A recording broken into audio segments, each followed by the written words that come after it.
Welcome to the Truckers Network radio show here on TNCRadio.live, where we offer the news, sports, traffic, weather, information, and entertainment our commercial drivers want and need. I'm Shelley Johnson with Tom Kyrk. You know, there's so many issues surrounding trucking today, and drivers want to voice their concerns, and they want to be heard by our lawmakers, by our regulators. Our listeners want to know what's happening, too. There are various advocacy groups that are working to be heard by Washington. TenFour D.C. is a nonprofit that was formed to promote commercial drivers on a neutral ground. They promote American patriotism. They advocate for family. They help charities. They monitor government affairs. And they promote professional driver awareness. They're going to be going back to Washington, D.C. this year at the end of September. And we wanted to know more about what's going on this year, what the concerns are, and what the organization is doing. So we invited some of the members of their group on our show. With us are Todd Campbell and Joannie Sprouse from TenFour D.C. Thank you for being on the show with us. We're looking forward to your insight. Thank you. Thank you. So I thought we'd start with, who is TenFour D.C.? That's I guess I've never been asked that question before. Well, all of us that are involved are all drivers or have a background in driving, or, you know, some of us are 2, 3, 4 generations deep in the industry. Of course, it started like everything else. Our big thing we started over was the ELD mandate. Everybody was against that and the tracking and all that good stuff. And then it just kind of evolved into what TenFour DC is now, which we're a public awareness event. We are basically there to show anybody that'll let the time to tell them the issues we have in the industry and how we affect them in their daily lives. That's so important. And there's so many things that keep changing in trucking with regulations and laws and everything. It's got to be a super confusing process for you. Absolutely. It's always evolving, and it seems to be coming a little faster now than what it ever has in the past. So being aware of what's coming, or, you know, we're very impartial. It's whatever your issue in the industry is what you come to stand for. We don't tell you what to stand for. It's not a one mission statement type of thing. It's whatever you feel is important is what you bring to DC. And that's important. I mean, every driver with your organization essentially has a voice, and they can express it. Absolutely. And it's encouraged. I think all of us that have been there every year, some of us started sooner than others. I was involved in 17, which was the first one, which Operation Black and Blue went out there against the ELD mandate. I think Joannie was even there. We were different ends where we started. So I didn't go into DC. I went out and met the group before they went into DC. Learned a lot and made a lot of friendships that started then and just kind of snowballed. And then this event came up the next October, and I'm like, absolutely. I mean, I'm 100% in, because I wanted to go the year before, and it just didn't work out for me. So how long have you folks been going to DC? This is our 5th annual event doing this TenFour DC. Mm-hmm. What were, when you first went there, what were some of the issues that motivated everybody to just say, okay, we're going to go to Washington, D.C. and show some unity and express your opinion as a group on this is what our needs are? Like I said, I think the biggest thing to start with was the ELD mandate was huge. As that talk evolved among drivers, it kind of turned into hours of service was an issue, driver parking was an issue, or truck parking was an issue. And it just snowballed. Right. And then we realized real fast that one issue wasn't going to fix the industry, you know, if we went for one thing. So it's like, why don't we go for everything? Let's go for every issue there is. We need to be heard. I mean, pretty simple concept, really. Oh, absolutely. Well, and it has to feel as a driver that nobody's listening, that there are regulations and legislators that are making decisions that have no clue whatsoever about trucking. Trying to give Joannie a time to chime in here. You were doing pretty good, Todd. What were your thoughts on that? Oh, everything he said is true. And I think educating the general public goes a long way too, because a lot of them don't know what we go through as drivers. Yeah, and maybe lawmakers need to go to a class before they ever make any kind of decisions and ride in a semi for a while so they get a real appreciation of how everything works. What are your thoughts, Todd and Joni? Do you think they need a remedial course in trucking? Oh, absolutely. Absolutely. They don't have a clue what we do and what we go through. And where do you think this disconnect occurred? Has it always existed in trucking, or has it just cropped up in recent years? Oh, I think it's always existed. I've been doing this for 32 years, and it's always existed. People up in D.C. just don't have a clue what we go through. Lawmakers really do seem to be very disconnected. It's kind of like the Land of Oz in the Emerald City. They're just out there, and they're not really in touch with what really happens, which that makes it so difficult because every decision they make or the bureaucrats make really have major implications for an entire industry. Yes, ma'am, it does. So what are some of the major issues this year? I know that we have about 3 minutes. I thought maybe we could touch on some of them and then talk about some more when we come back from our break. I think some of the things we're seeing is like if you look at California and the AB5 actually get ready to go in, which was passed in 2019. You look at that. I mean, these things tend to snowball and go across the country. They don't just stay in one state. So if California does it, it's going to go somewhere else. And that's a big deal. Yes. AB5 is something that's going to have wide-reaching effects, and it's just going to snarl up the supply chain issues in California. You'd think that other parts of the country would go, ooh, we don't want to do that. Right. Absolutely. I mean, it's the freelance. Twitter was a big one that they really started pushing this on Twitter, and you've seen so many different people be involved about the AB5 because it's not just truckers. Mm-hmm. But yet, when you see some of the protests and stuff that are going on out there right now, the truckers are what you see. But like Uber, Lyft drivers, freelance riders, anybody that's not the company owner is a freelancer and would need to become an employee.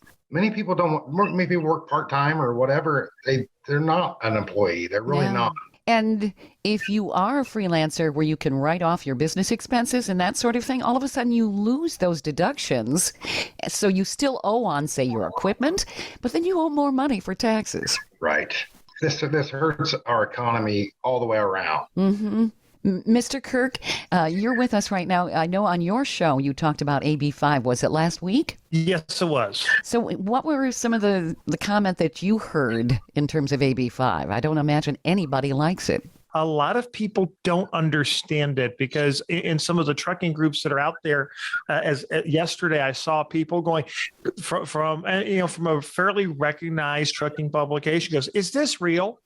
And I'm like, oh my God, where have you been the last 2 years? What rock have you been under? AB5's been an issue for a while. The Denham Amendment's been an issue. And the problem is I don't think the average driver understands it for whatever set of reasons. And as a result, a lot of this stuff is getting slipped through because people don't realize it's not affecting just truckers. It's affecting a whole bunch of other things. Yep. But one of the industries that's going to affect probably the greatest is trucking. And I mean, there are a bunch of drivers who are looking back to the old school model where drivers used to be employees, but they owned a truck and leased it to a trucking company, whether they were a regular employee, a union employee, et cetera. And I think some drivers are seeing this as a good thing because they think it'll bring it back to a model where they felt drivers were treated better. I've talked to a couple different people, including Tom Kelly, and we're kind of scratching our heads because we're not quite sure how that would work, if it would even work with the way the businesses are structured today.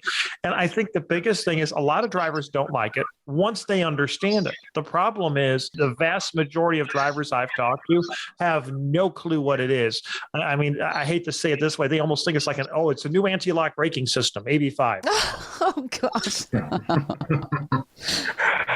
And I think that's the problem that we're dealing with is the vast majority of drivers, or even if they have heard of it, they forgot what AB5 stands for because it has been out of the news for so long. So I think that's the biggest problem is most drivers don't know what it is. Mm-hmm. And from what I understand now, it's going to be retroactive. So it goes back to what, 2019? 2020. 2020. That's going to really create some nightmares for people. Here's the real nightmare that it could cause, and I think this is something that definitely needs to be brought up to Washington, especially before they try to resurrect the Denham Amendment again, which was the AB5 on steroids. But one of the things that needs to be brought up is, okay, a lot of times, there isn't retroactivity in this. And really what it comes down to is, let's just call it what it is. Sure. They want to make sure they're getting tax money. Mm-hmm. But really the biggest problem is, okay, Shelley, you own a trucking company. I've worked for you for a number of years, but maybe I had a suspicion that this AB5 was not going to go through or whatever. So I didn't pay my taxes the last 2 years. My understanding is they will come after you now as the employer because you weren't paying the employer contribution. Yep. Oh, my goodness. And then, of course, you have late fees and penalties. And oh, dear. I mean, this kind of thing could put people under. I don't think it's going. I don't think it's a question of could. I think it's a question of how many. And that's the last thing we need to do to the trucking industry. And when you're looking at what's happening in the economy and some of the uncertainties, it's this is nothing but a bad deal. California, certain other states just have a record of, well, we understand we need trucks, but we don't like truckers. We don't like trucks. So we're going to make your life as miserable as possible because we don't like you. Yeah, we need you. And we'll admit it on occasion if we're forced to. But in the meantime, we're going to make your life miserable. Yeah, it doesn't make any sense. Without trucks, you don't get your produce. You don't get any of your commodities moved from place to place. They're cutting off their nose to spite their faces. Somebody from California who was either an official or well-known basically said, our environment is more important than trucking. And that makes no sense, does it? Paraphrasing it a little bit, but the day I heard that quote or something along those lines, I'm just going, oh, brother, this tells us what we're up against. They don't have a clue how reality works. Sounds like you just heard the agenda. Exactly. Pretty much. We have to go to break here. There's so much more to unpack. We're talking with Todd Campbell and Joannie Sprouse from TenFour D.C. to see what they're doing, see what their opinions are on all of this stuff. You're listening to the Truckers Network radio show on TNCRadio.live. Stay tuned for more.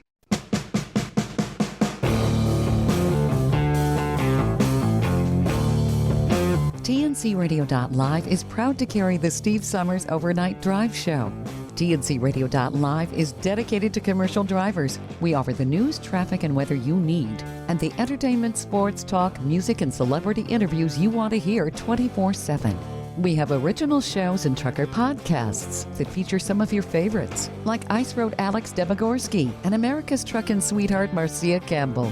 TNCRadio.live is convenient and designed for professional drivers. The best part is we're free, and you can listen anywhere you are on the road. With just one tap, you can tune into Steve Summers and us right on your phone. Simply download our app by going to app.tncradio.live. That's app.tncradio.live. Did you know that 80% of America's communities rely on trucking alone to deliver their goods? The trucking industry keeps America running thanks to the 3.6 million professional truck drivers traveling over 300 billion miles a year. Industry movement Trucking Moves America Forward, or TMAF, tells the story of trucking and its positive impact on our economy, communities, and lives. Learn how you can be part of the industry movement working to build a strong image of trucking by visiting truckingmovesamerica.com.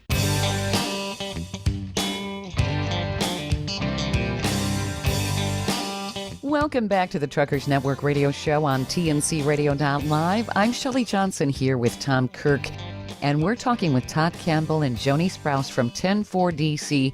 to see what they're concerned about this year, what they're going to be doing this year, and all of that. We had quite a lively discussion. We started touching on AB5, which, oh my goodness, that's probably one of the worst things that I've ever heard of. And I'm Shelley, sure drivers... How dare you bring that conversation up with, this is only a 1 hour show. I know. I'm sure drivers have, once they learn what AB5 is all about and how it could spread across the country, they've got some interesting acronyms for it that don't stand for anything that the legislation stands for. But I don't want to get too much into AB5 and take away away from our guest today, this is the last thing I want to bring up on it. And I think this is something that they will be bringing up in DC as well for TenFour DC. There is concerns on some of the interpretations of this that, let's say I own a trucking company and I'm based out of Milwaukee, Wisconsin. Mm-hmm. I have a driver that is a lease operator that's out of Arizona. Uh-huh. There is a question if I can send him into California. Okay. Because if he's a lease operator, I'm paying him 1099. The way some people are interpreting this law, unless you're a true owner operator or unless you're a company employee, you will not be able to take your truck into California. And that's crazy. And I think that may be a stretch on the interpretation, but knowing how California likes to stretch things, I'm not ruling it out either. Oh, yeah, and there's a lot of confusion on this. So if that is the case, then this, in my opinion, is now violating the Interstate Commerce Clause. Amen. And Congress needs to go and slap down California with a wait. Okay, it's bad enough that you're telling a company that's based in Milwaukee that you can't hire a driver based out of California unless they do X, Y, and Z. But now you're saying they can't hire one from a completely different state to come into your state. No, this is not how that works. Mm-hmm. That's exactly what we need. And there's also even a question if a company out of state can hire a California resident as a 1099 employee, even if they don't drive into that. I mean, there are so many questions on AB 5, which the California trucking thing did great in trying to fight this, but there is some question if maybe it need to have been done by other entities outside of the state, for jurisdictional reasons. But the whole thing is nobody fully understands this. It's a mess. And I think Congress is going to have to get involved on some of this by maybe setting some national labor standards that better clarifies what is an owner operator, what is a lease driver, what is a company employee in terms of trucking and other industries, but do it with intelligence and not just intelligence? Oh, wait, sure? Sorry. Is that a word that even applies most of the time? This is why they don't want me to go to days like TenFour Day, because I use inappropriate language like intelligence. So what does TenFour DC think about that? I would imagine you're in agreement. We have two participants that live in California, and they come all the way out there to be with us. We've had more in the past, but last year we did have, I think, at least two. There was more than two trucks, but one guy owns multiples, and he had two trucks come. It just doesn't make sense for anybody. This everything the government seems to keep doing, and it doesn't matter what state or federal, they do like to do this one size fits all, and one size doesn't ever fit all. Period. We have laws in place for things like AB 5. It's like enforce what we already have on the books. Don't make more. Just use what we already have. It's illegal to basically have an employee and pay him 1099. If he's driving my truck, I'm supposed to take out taxes and all that stuff. Enforce it. Yeah. Well, and I think the issue is, without getting too far afield on this and away from TenFour DC, is you've got the people who are 1099 employees who are leasing a truck with the hopes of buying it. Right. And that gets you kind of a gray area. And some of the programs are really, really good. And some of the programs, particularly for California port drivers, suck beyond belief. Yes. And part of that is California's fault, because a lot of drivers who own their own trucks were told by the state of California they're not emissions compliant. You have to go out and buy new trucks. Yeah. So some of these guys then got stuck into these horrible lease programs. And some of this is California made a mistake, and they don't have the intestinal fortitude to admit that they made a mistake, and they're trying to cover themselves up And this is one of their solutions for doing that. And the problem is drivers are getting stuck. And unfortunately, we have too many people in Congress that don't understand. They have started to understand the importance of trucking, but they don't understand. They think trucking's like any other business that they normally deal with. And I think, Todd and Joannie are going to agree with me. Trucking ain't like any other normal business out there. No, Right. absolutely not. Yep. If you try to run a trucking company like most people would run a normal business, it's a great way to make $1 million if you start with 10 Yes. million. Right. It's the only way, I think. Yeah, I mean, there is a joke in trucking, and it is so true. What's the best way in trucking to make $1 million? Start off with 5 million. Yes. Absolutely. But the thing is, and that's the problem, is I don't think people understand it. And I'm not saying the trucking business model doesn't need to change, but that's a different conversation away from what TenFour DC is trying to do. And really, I think at the end of the day, what you're trying to do is educate the drivers to go to DC, to go to their state legislators and start advocating for the industry. Because yes, we've got groups like OIDA and other places that try to do it, but they can only do so much if we don't step up and participate as well. Right. Exactly. All of us that's went for the multiple years for TenFour DC, I think at some point in time, we have all went and met with our lawmakers in Washington, D.C. And some did it at home because some are easily accessible at home as well in their home states. I know I've done it multiple times. I've met with mine. I drove out for meetings, got a call on a Tuesday afternoon, wanted to know if we could be in DC for a meeting with FMCSA, with all the top brass from FMCSA on Thursday morning at 9:30. And I'm sitting at our state house in Ohio. I'm like, yeah, we'll be there. And it's like you drop everything to go. Sure. Because you don't get those opportunities every day back in 2018. You didn't have that. So you did whatever you had to do to make that happen, to try to get your message out, to try to get somebody to start listening to you. Mm-hmm. And that's been part of the problem too, hasn't it? Where there's a concern, but unless you're a big entity, the lawmakers aren't listening. They're just like, okay, here's one concern, here's another concern, rather than really listening to the grassroots out there. I mean, that is what America's about. And our lawmakers are supposed to listen to their constituents. It's just, and they don't.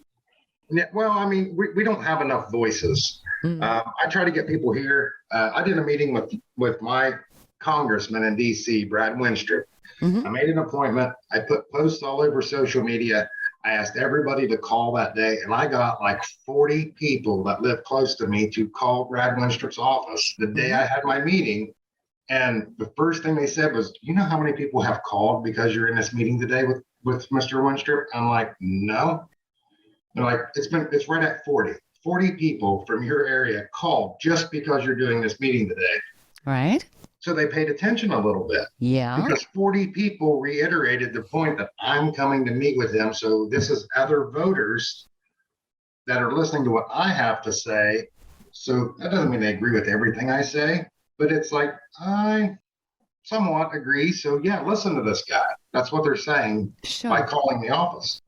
And you're starting a conversation, and you have the ears of the lawmakers, which that's so important. And maybe you can educate them. Right. Yeah. Now, Todd, I've got a question for you. When you've met with your lawmaker, any of the lawmakers down there, do you ever hear anything to the, why should we listen to you? Truck drivers don't vote in elections. Actually, I do not. With where I live, I'm rural Southern Ohio, and my congressman actually has a home on a lake right here. And we're an 80% agriculture county. 80% of our land is farmland in this county.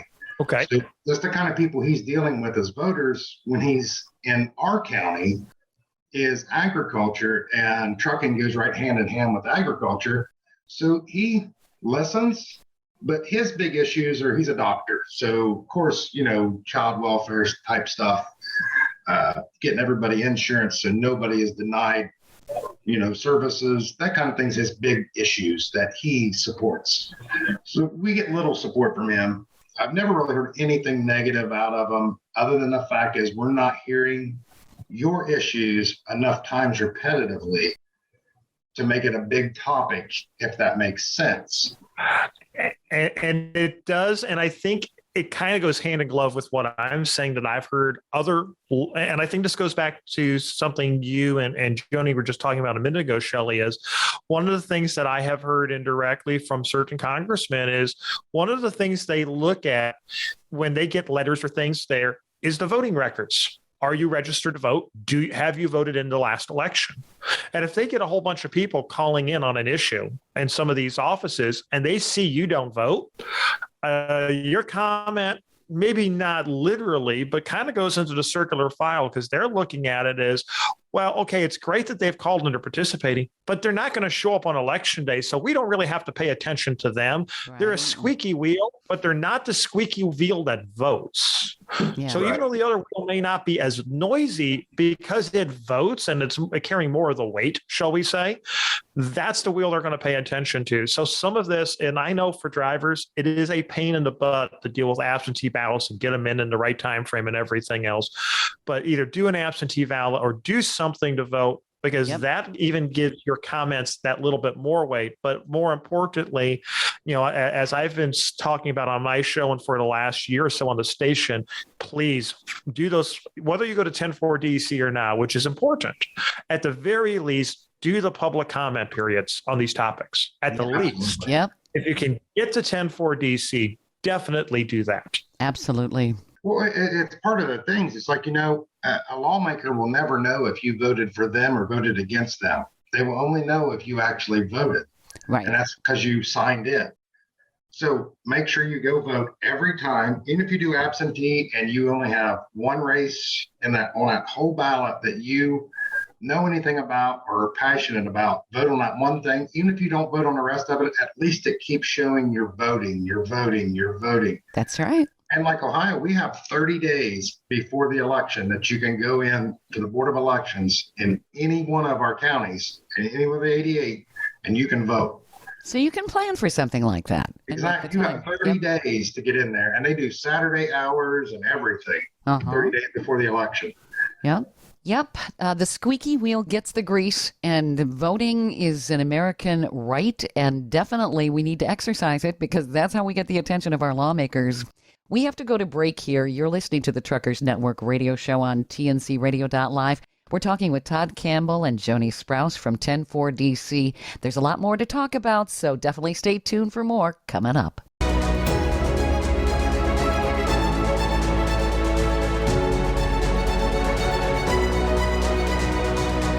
Kathy DeCaro is nothing short of amazing. She not only drives the world's biggest truck as a heavy equipment operator in northern Alberta, Canada. She's an international motivational speaker and the author of Dream Big, an autobiography about overcoming a lifetime of trauma and abuse that led to dreams of success. Kathy inspires people the world over to change their lives and improve their self-worth. Her book will change your life. She's passionate about personal growth and believes anyone can change their circumstances and overcome their obstacles if they believe in themselves. Her life will amaze you and seriously inspire you. Be sure to order a copy of her book, Dream Big, on Amazon.com. Great leaders challenge their people not to stop at the first right answer. Tighten the Lug Nuts is the book that will help you move past that first right answer to be more effective, more productive, and more successful. This book serves as a blueprint that can be easily applied by leaders, entrepreneurs, truckers, owner-operators, all of us in our everyday lives. This is one of the best leadership books you can read to help you accelerate towards your personal and professional goals. Plus, a portion of the proceeds will be donated to truckerschristmasgroup.org. Visit TightenTheLugNuts.com to order your copy today.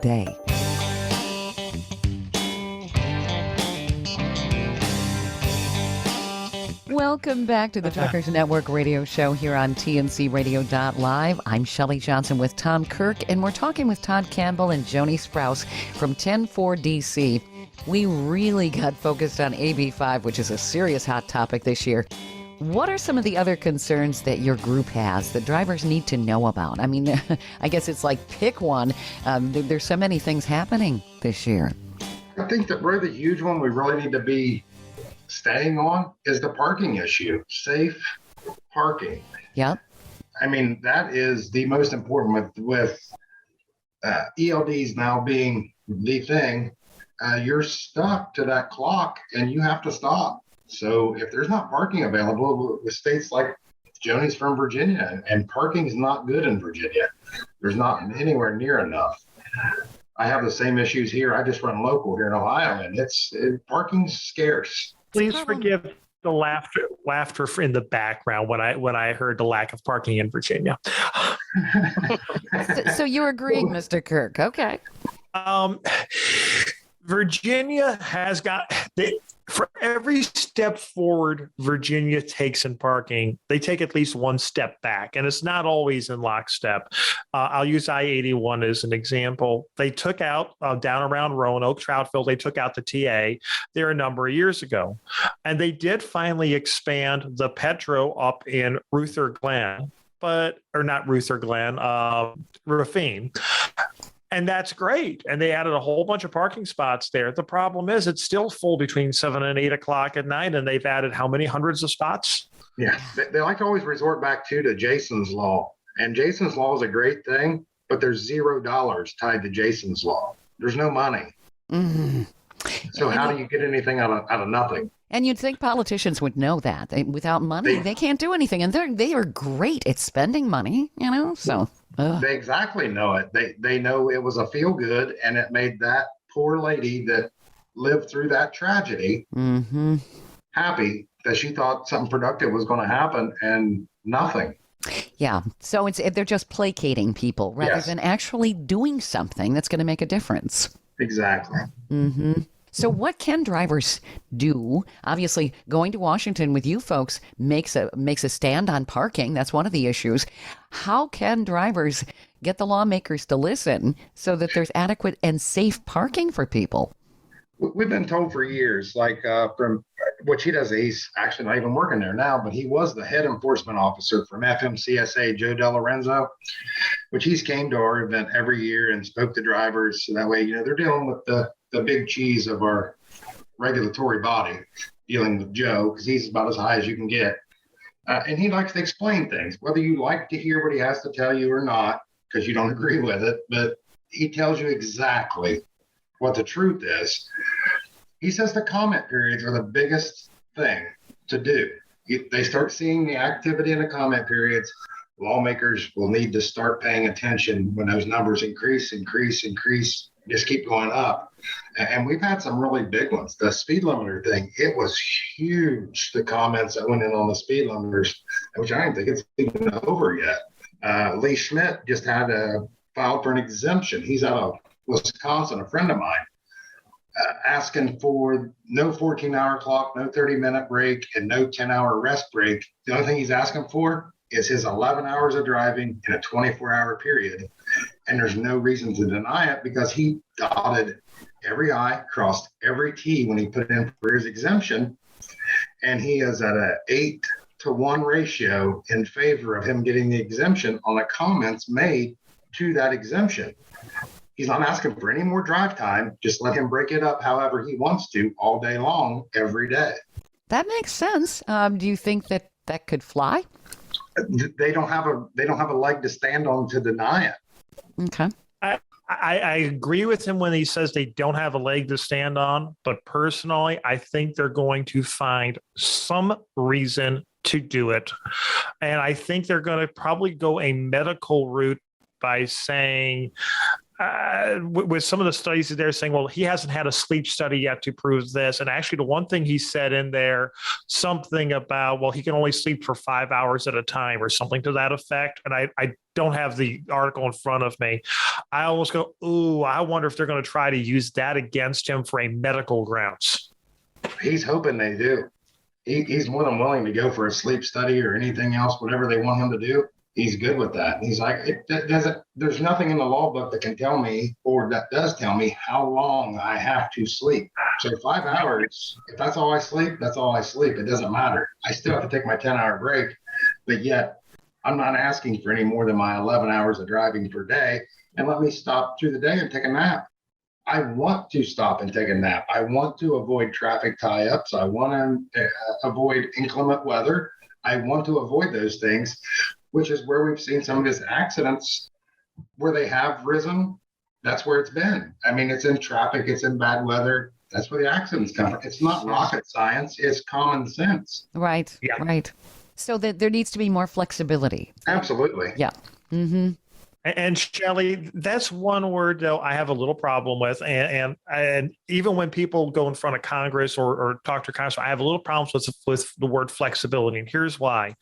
When we were first talking about going from paper to e-logs, flexibility from a lot of the old timers was code word for pulling out their crayons and their pencils and making the pages look really, really pretty in their coloring books. Mm-hmm. And flexibility was code word for your fudging, lying, fluffing, whatever term you want to use on your logs. Right. I do think we need to have a broader scope, and I'm not sure what the right word is, but flexibility was kind of a code word for years for the drivers who were a little less than legal in how they did things. Mm-hmm. And I don't like that word because there's people who still remember that, people who go on radio shows similar to yours and say, oh, I can run legal on paper, but I can't run legal on an e-log. And the day I heard that, I swear my jaw dropped and I started bouncing my head off the steering wheel, not literally, while going down the road. And it's like, why did you just say that? And this is a show that we knew people from the FMCSA were regular listeners to. Oh, why did you just say that on air? Yeah. So that's why I FMCSA says the same exact things to us when they have meetings with us. It's like, we already know what you do. I mean, that's like me. I drive a 1995 truck, so I'm exempt from e-logs. Mm-hmm. And I will stay in that older truck until they won't let me tag it anymore. I don't blame you there. Absolutely. And but here's the thing is, I think at the end of the day, and this is the thing, whether we're talking about Lee Schmidt, whether we're talking about the paper, doing it the old school way, like Todd is, all these other things, let's just boil it down here. Let's look at all the exemptions that were done during the pandemic for how many years. I'm at a point now where I think a question that needs to be asked at TenFour Day to our lawmakers: do hours of service and logbooks even have any meaning today? None. Because you did so many exemptions. 800 days plus on a COVID exemption right now, and it's still in effect. Wow. Okay. That's got to be confusing in and of itself. It is crazy. It is. And I think that's where it comes down to is, Shelley, is I think intentionally or not, the FMCSA and other groups, so I don't want to say abuse the exemption. Maybe they did, maybe they didn't, but they did it in such a way where they took away the meaning of hours of service. But you're going to have to get drivers that go in and are careful in how they phrase things when they talk to their congressmen to try to stay away from words such as flexibility. I'm not sure what the correct replacement word is, but words that in the past have been code words for different things. Sure. Because we want them to listen to the whole conversation and not hear that code word and tune out. Be more specific, not nebulous. And I totally agreed. We have about 4 minutes left, and I want to be able to cover everything you guys are concerned about. I think I'll need to bring you back, actually, because we need to get people motivated to go in front of the lawmakers and say, hey, these are things that need to change.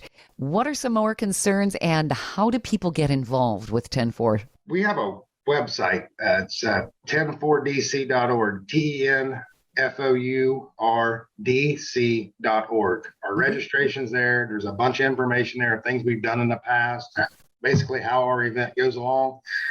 With very, very few rules. Respect everybody that's there. Just, your opinion is important, but so is theirs. So don't be hateful to somebody else, basically. Kind of the motto for our event is, it's not about you, it's not about me, it's about us. I mean, this industry is ours, and we want to make it the best for everybody. Absolutely. and the safest for everybody. This is all things we all worry about. Everybody wants to go home to their family. Sure. Educating the general public on a lot of these issues might go a long way. Totally agreed. Because they don't understand what goes on in our industry. Yeah, and the thing is, you can't play ostrich. You can't stick your head in the sand, because then it's just becomes untenable for drivers, and it makes things difficult. People want to do their job, but they still have to know what the heck the lawmakers and the regulators are doing. Absolutely. Yeah. I mean, our whole event, I mean, we base this on trying to build unity amongst ourselves. We built a lot of friendships. I mean, I talk to people all over the country, usually about on a daily basis, that I met them because of this event. Mm-hmm. That's how I know them. And we start out in Fredericksburg, Virginia. We rent the fairgrounds there, and that's where everybody meets. If you have a trailer, we have a place to drop a trailer, because it's bobtails only to go up onto the National Mall. Number one, think of how catastrophic that would be, trying to take trucks and trailers into Washington, D.C. and get them all on the National Mall. That would be awful. Yes. Just the logistical nightmare. Mm-hmm. But we convoy in at like midnight Right. on Wednesday night, Thursday morning, whatever, however you want to look at it. We meet up on Wednesday up until 8 p.m. Then we end up getting get pizzas delivered in or something like that. So we got something to eat before we go up. Mm-hmm. We got a couple deals with some hotels. We got a hotel there in Fredericksburg. If somebody would need a hotel room down there, we got hotel deals done up in Washington, D.C. Another thing we ask, we don't care about your truck. I mean, we kind of label it kind of like as a truck show, but it's not. It's whatever you drive, you bring. It doesn't matter. It doesn't have to be a show truck by no means. It could be the average, everyday, JB Hunt style truck, and bring it. Just give it a bath before you bring it, so it looks nice, presentable. Yourself look professional. Mm-hmm. You don't have to be dressed up in a suit. You can be in, like most people wear event T-shirts. That's fine. Wear shorts if you like. Whatever. Just be professional and look the part. I mean, you don't have to be dressed up to talk to the public or even to talk to a lawmaker. We have about a minute left here. I definitely want to bring you folks back, because I know that you'll have more to talk about, and maybe we could educate listeners on the things they need to be concerned about. Where do people find you again? Where do they sign up for this? Our web, we have all the registration, everything is on the website. That's TenFourDC.org. It's TenFourDC.org. We also have a Facebook page. It's TenFour, spelled out, TenFour, DC, spelled out, as our Facebook page, and it's a public page. It's event posts only on that Facebook page. We don't let anything else in. So that way there's no drama there or anything silly on it. This has been a lively discussion, and I know that we can talk probably all day about some of the issues that are impacting trucking, but I love what your organization is doing. And yes, we need to keep our listeners educated on what you're doing and get them involved. Thank you so much for being on the show. You've been listening to the Truckers Network radio show here on TNCRadio.live. I'm Shelley Johnson, your host, along with Tom Kyrk today. Stay tuned right here on TNCRadio.live. Thank you for listening to another great interview on TNCRadio.live and the Truckers Network radio show. All of the material you hear on TNCRadio.live, on our website, our broadcasts, or our podcasts are copyrighted. There can be no distribution without the express consent of TNCRadio.live and its partners. For inquiries, write us at info@tncradio.live.